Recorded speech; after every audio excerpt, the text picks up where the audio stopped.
जब मैं ये बात करता हूं कि हम हर इंडिकेटर में हमारी डायरेक्शन जो है वो नीचे की तरफ जाती हुई नजर आती है, उसका मतलब ये है चाहे वो सेहत हो, चाहे वो स्कूल हो, एजुकेशन हो, चाहे वो खेलों का मैदान हो, चाहे वो इलेक्ट्रिसिटी हो, पेट्रोलियम हो, तजारत हो, एक्सपोर्ट्स, जो मर्जी हो, हर चीज में हम नीचे की तरफ जा रहे हैं। जो मुल्क हमारे साथ बने या हमारे बाद में हमसे आजाद हुए, उधर भी वो कोई अमेरिका नहीं बन गए, लेकिन उनकी डायरेक्शन से आप ये अंदाजा लगा सकते हैं कि वो ऊपर की तरफ जा रहे हैं। लेकिन हम जब अपनी डायरेक्शन देखते हैं तो हर चीज ज़बूहाली का शिकार है, नीचे की तरफ जा रही है, तनज़ली का शिकार हो रही है। उसमें से एक रेलवे भी एक वो डिपार्टमेंट है। और ये वो चीजें हैं कि किसी भी दिन हम उठते हैं, हम कोई ऐसी चीज सुनते हैं जिसके बारे में हम पहले हमारा दिमाग नहीं गया होता, हम बिजी होते हैं किसी और चीज के ऊपर, तो पता चलता है ओ अच्छा वो भी चीज है। चाहे वो एयरलाइन हो, इसी तरह का कोई बुरी खबर किसी भी दिन एयरलाइन से भी आ सकती है। ये चीजें पाकिस्तान के साथ ये इसलिए ज्यादा हो रही हैं क्योंकि हमने अपनी डायरेक्शन को ठीक करने की कोशिश ही नहीं की। कल एक वाकया पेश आया हजारा एक्सप्रेस का, और वही रिपीटेड स्टोरी हुई जो पिछले 70 सालों से चलती चली आ रही है।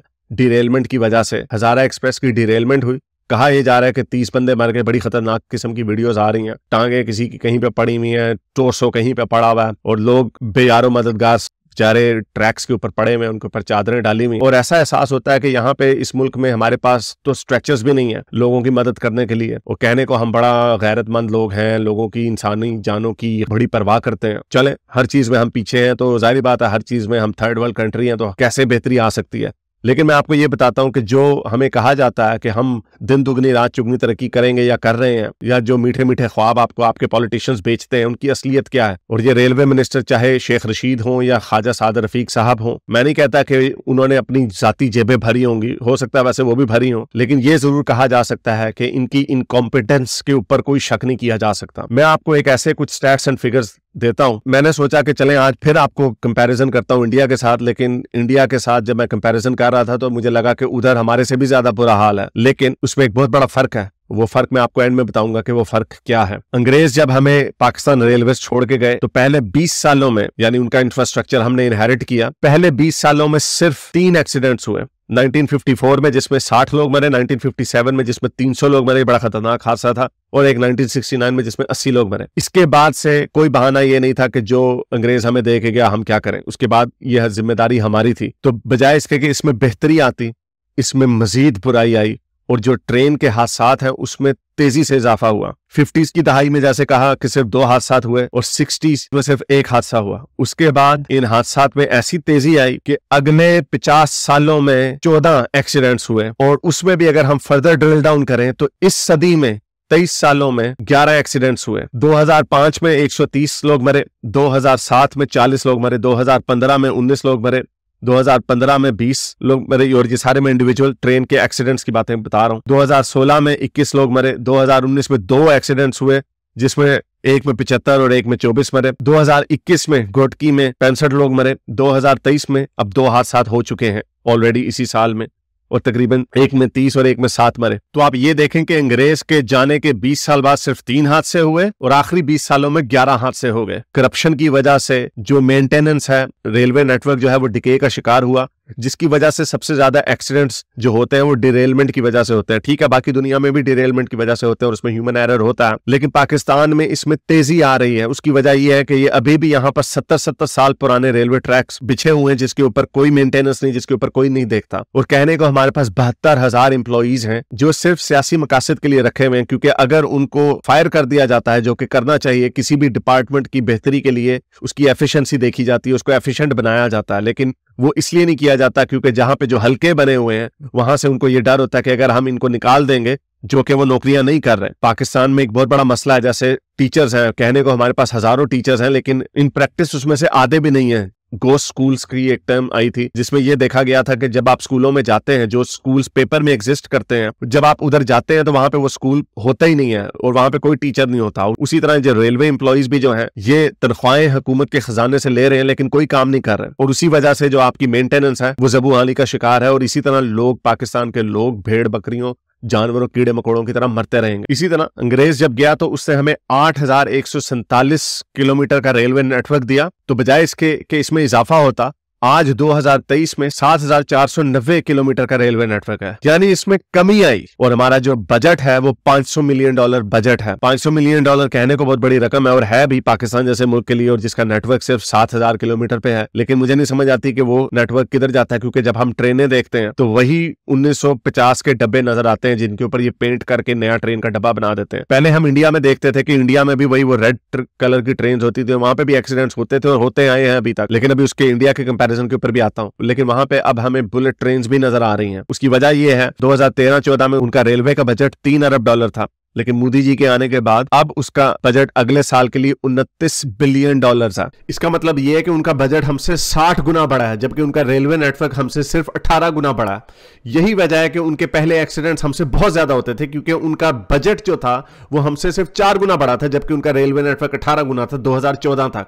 लेकिन उसमें तब्दीली आई, अब चूंकि उनके पास पैसा आ रहा है इसलिए वो अब से बेहतर होते जा रहे हैं। तो कहने का मतलब ये है कि हर चीज में हम तनज़्ज़ुली का शिकार हो रहे हैं। मैं नहीं कह रहा कि आप बुलेट ट्रेन लगा लें, लेकिन पहला रूल ये है कि जो आपका रेलवे नेटवर्क ऑलरेडी बिछा हुआ है उसको तो एफिशिएंट बनाएं। तो मैं ये सोच रहा था कि इसका कंपैरिजन हम इंडिया के साथ करें, क्योंकि हर चीज में इंडिया हमसे बेहतर है, तो शायद इसमें भी बेहतर होगा। लेकिन उधर जब मैंने ट्रेन के एक्सीडेंट्स की लिस्ट देखी तो वो इतनी लंबी थी कि उसमें जिस तरह मैंने ये आपको ट्रेन के एक्सीडेंट्स गिनवाए, अगर वो गिनाता तो शायद 2 घंटे लग जाते, क्योंकि वहां पे वो बहुत पैसा छोंक रहे हैं, उनके पास पैसा आया है, इस वजह से वहां पे बेहतरी आ रही है और बड़ी तेजी से बेहतरी की तरफ वो जा रहे हैं। जो मैंने डायरेक्शन की बात की वो यही की, शायद अगर ये वीडियो अगर मैं 2030 में बनाऊं तो हमारे पास ज्यादा बेहतर पिक्चर होगी कि हर चीज में वहां पे जिस तरह बेहतरी आ रही है इसके अंदर भी बेहतरी आ रही है। एक और एग्जाम्पल ये है एयर इंडिया, जो उसका भी बहुत बुरा हाल था, लेकिन अभी रिसेंटली उन्होंने 1500 जहाजों का ऑर्डर दिया है। क्यों? क्योंकि उनके पास पैसा आ रहा है, उनकी हर चीज में बेहतरी आ रही है, और वो state of the art aircraft ऐसे होंगे कि वो एमिरेट्स को भी पीछे छोड़ जाएंगे। और जाहिर बात है जब आपके पास नए जहाज होंगे, नई सेफ्टी रेगुलेशंस होंगी, एआई आर्टिफिशियल इंटेलिजेंस उसके अंदर होगी, उसका रिकॉर्ड बेहतर होगा। उसी तरह उन्होंने बुलेट ट्रेन के ऑर्डर्स दिए हैं। अहमदाबाद टू मुंबई मेरा ख्याल एक ट्रेन है, उसमें बुलेट ट्रेन उन्होंने शुरू की हैं, जिसके नतीजे में वहां पर ये जो डेथ्स होती हैं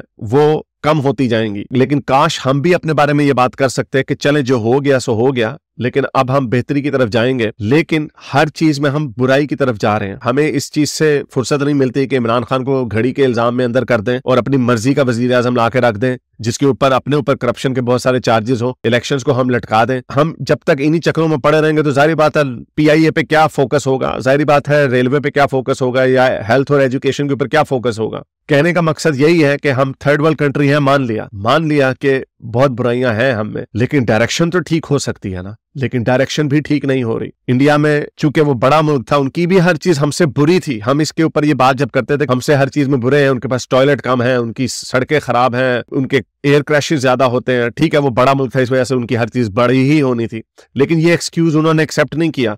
उन्होंने हर चीज में बेहतरी लाने की कोशिश की, क्योंकि उन्होंने अपने मुल्क में फोकस किया। मोदी जी तीसरी टर्म में भी जीतने के लिए तैयार हैं, लेकिन यहाँ पे हमारा एक प्राइम मिनिस्टर अपनी टर्म पूरी नहीं कर सकता, तो कंसिस्टेंसी कैसे आएगी? मुल्कों की तकदीर में डेकेड्स लगते हैं, 5 ईयर 10 ईयर प्लान्स बनाए जाते हैं, और उन प्लान्स में जब कंसिस्टेंसी आती है तो हर चीज के अंदर बेहतरी आती है, और वो बेहतरी नजर आती है। इंडिया में 90s में नरसिम्हा राव ने ये काम शुरू किया, फिर उसके बाद वाजपेयी साहब आए, फिर मनमोहन सिंह आए, और फिर मोदी जी आए। ये ऐसे ही है, जब हम चाइना को देखते हैं तो डेंग शाओपिन आए, फिर उसके बाद थोड़े से और आए, फिर वहां पे भी कंसिस्टेंसी ऐसी आई कि जियांग ज़मीन आए, फिर ह्यू जिनटाओ आए, और फिर शी जिनपिंग आए। और ये कंसिस्टेंसी जब आई, पॉलिटिकल स्टेबिलिटी जब आई, तो उसके रिजल्ट में वो अपनी कौमों को 20-20 साल के अंदर चांद पर ले गए। फिर से नेगेटिव बात हो गई। जो लोग पाकिस्तान के सुनते होंगे वो कहेंगे यार आपके पास बुरी खबर के अलावा कुछ है नहीं, लेकिन अब मैं क्या करूं। अगर यही हादसा इंडिया में अभी हो जाता इस तरह का, तो उनके लोग अपने रेलवे के लोगों को, अपनी सरकार को दुहाइयां दे रहे होते और अपनी सरकार के ऊपर इतना प्रेशर डालते, वो अवाम की अदालत में खड़े होकर बताते कि हमने अपने बजट को $29 बिलियन पे ले गए हैं। वहां पे इस वक्त बहस हो रही होनी थी कि आपने क्या किया पिछले 10 सालों में, 20 सालों में आपने क्या किया, उन्होंने बताना था, और उन्हें अपने पॉलिटिकल कैपिटल से उसकी प्राइस पे करनी थी। मोदी जी के ऊपर बड़ी बुरी बातें की जाती हैं, ठीक है, जो सोशल इश्यूज हैं उसके ऊपर आप लाख बातें कर सकते हैं, लेकिन वजह यह है कि मोदी जी तीसरी टर्म के लिए भी तैयार हैं। वो इसलिए क्योंकि वो इकोनॉमी को बेहतर कर रहे हैं। 400 मिलियन लोगों को पॉवर्टी से उन्होंने निकाल लिया, ये इंडिपेंडेंट रिपोर्ट्स बता रही हैं। और हम क्या कर रहे हैं? हम यहाँ पे इसी चक्कर में पड़े हुए हैं कि अगला वजीर आजम हम कौन से अपनी मर्जी का लाएंगे और इलेक्शन हम करवाएंगे या नहीं करवाएंगे। जब तक आप इसी चक्कर में पड़े रहेंगे कि आप अपनी अगली कुर्सी कैसे महफूज करते हैं, तो आपने मुल्क का क्या सोचना, आपने लोगों की जिंदगियों को क्या बेहतर बनाना है। तो फिर हमेशा की तरह मायूसी ही होती है और मायूसी की वीडियोस ही बनती हैं। हमारा भी दिल करता है कि हम भी अच्छी अच्छी खबरें दें, आपके साथ पॉजिटिव खबरें शेयर करें, लेकिन जैसा मैं कहता रहता हूं कि हर चीज में हम नीचे की तरफ ही जा रहे हैं, तो जाहिर बात है फिर बुरी खबरें ही आएंगी। अगर ऊपर की तरफ जा रहे हो तो अच्छी अच्छी खबरें शेयर होंगी। मैं कल देख रहा था जो कि एक बड़ी डिस्टेस्टफुल किस्म की बात थी, ये जो ट्रेन का एक्सीडेंट हुआ तो कुछ इंडियन ट्रोल अकाउंट्स छेड़ रहे थे पाकिस्तानियों को कि ये देखो ये पाकिस्तानी ट्रेन है, और वो उल्टी पुल्टी ट्रेनें वो दिखा रहे थे, और साथ वो अपनी एक इंडिया की बुलेट ट्रेन दिखा रहे थे कि ये हमारा, कि हम यहाँ पे जा रहे हैं। एक डिस्टेस्टफुल बात है, लोग कटे हुए पड़े हुए हैं और आप उसके साथ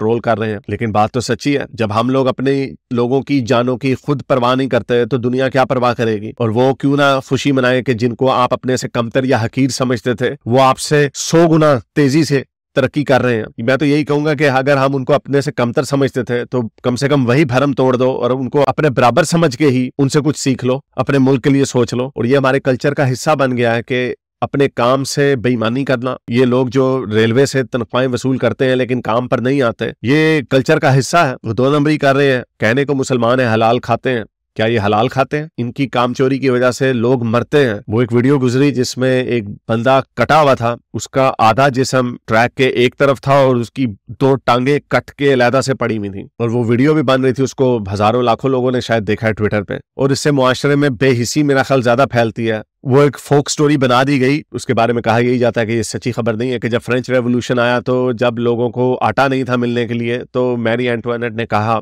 रिपोर्टेडली ये कहा कि अगर आटा नहीं है, रोटी नहीं है तो आप केक खा लें। तो उसके ऊपर वहां पे फ्रेंच रेवोल्यूशन आ गया। अगेन ये फोक स्टोरी है, ये सच्ची कहानी नहीं है, लेकिन मुआशरों में जब तकलीफ देखी जाती है, जब रेवोल्यूशंस आते हैं वो इसीलिए आते हैं जब वो देखते हैं कि उनके इंसानों के साथ इतना जुल्म हो रहा है। उनको एक एलीट क्लास जो है वो उनको भेड़ बकरियां जानवर से भी कम का रुतबा देती हैं, तो वो मुआशरे खड़े हो जाते हैं। लेकिन यहाँ पे इतनी बेहिसी है कि पाकिस्तान का 30% हिस्सा ज़ेरे आब आ गया पिछले साल। हजारों खानदान एक्सट्रीम पॉवर्टी में चले गए हैं क्योंकि उनकी फसलें और खेतें सारे तबाह हो गए हैं और उनके पास खाने को लाले नहीं है। नजम सेठी ने उस वक्त जब ये सैलाब आया था तब उन्होंने ये कहा था कि ये बड़ा खतरनाक मामला हो सकता है, ये लोग उठ खड़े होंगे, अगर ये लोग इस्लामाबाद की तरफ चले गए तो फिर क्या होगा। लेकिन शायद उन्होंने भी ओवर एस्टिमेट कर लिया पाकिस्तानी अवाम के जज्बे को कि ये भेड़ बकरियां ऐसी हैं कि इनको कोई फर्क नहीं पड़ता, इनके ऊपर जितने मर्जी जुल्म कर लिए जाएं, ये इनको उठने का कोई शौक नहीं, इनको अपने हकूक के लिए बात करने का कोई शौक नहीं, क्योंकि इनको मजहब की, नेशनलिज्म की, इंडिया दुश्मन है, अमेरिका दुश्मन है, इन ट्रक की बत्तियों के पीछे लगाया हुआ है कि इनको इस बात का भी एहसास नहीं कि इनके हकूक क्या है। तो मुझे कहीं से बेहतरी की उम्मीद नहीं नजर आती। हर चीज में तनज़ुली का शिकार है और हर इंडिकेटर नीचे की तरफ ही जा रहा है। कल को अगले हफ्ते कोई और बुरी खबर आ जाएगी, आई होप नॉट, ऐसा ना हो। लेकिन हमारे पास टोटल 40 जहाज है मेरा ख्याल, वो भी एक्सट्रीम ज़बू हाली का शिकार है। कोई बेवकूफ़ी होगा जो PIA के जहाज में भी बैठेगा, कोई बेवकूफ़ी होगा जो पाकिस्तान की ट्रेन में बैठेगा। तो अपनी ज़िंदगी की परवाह कीजिए और कोई भी सरकारी चीज़ है उसके ऊपर ट्रस्ट ना कीजिए, क्योंकि जो लोग इसके ऊपर बैठे हुए हैं उनको आपकी ज़िंदगी की कोई परवाह नहीं है। अगर आपको मेरी ये वीडियो अच्छी लगी तो मेरे चैनल के मेंबर बनिए, पेट्रन बनिए, या फिर आप मुझे बाय मी या कॉफ़ी में भी सपोर्ट कर सकते हैं।